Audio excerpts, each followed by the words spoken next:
जो है इसको लिखा हुआ है।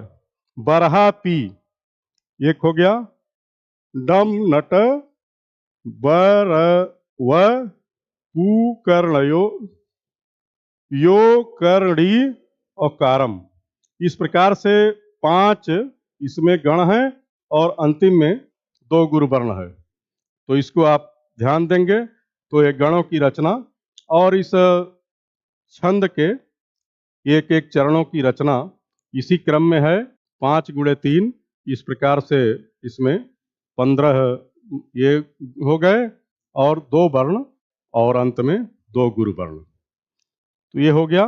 दूसरा हम लोग अब दूसरे उदाहरण पर चलते हैं। तो दूसरा उदाहरण जो है ये मेघदूत का है। मेघदूत का पहला ही श्लोक है। जब कालिदास के विषय में हमने बताया था तब भी ये श्लोक आया था कि किस प्रकार से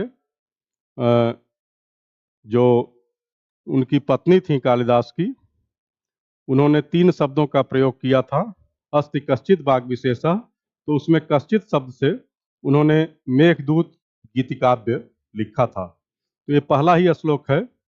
मेघदूत एक यक्ष की कथा है कि एक यक्ष था जो नवविवाहित था और वो यक्ष के जो राजा थे, यक्षों के कुबेर, तो कुबेर के यहाँ पुष्प देने का काम वो करता था।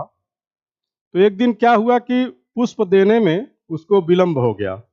इससे कुबेर उसके ऊपर कुपित हो गए और उसको शाप दे दिया कि पत्नी के वियोग में तुमको 1 साल दूर रहना पड़ेगा। और इस कारण से, उस शाप के कारण वो रामगिरी आश्रम में आता है और वहाँ अकेले वो रहता है।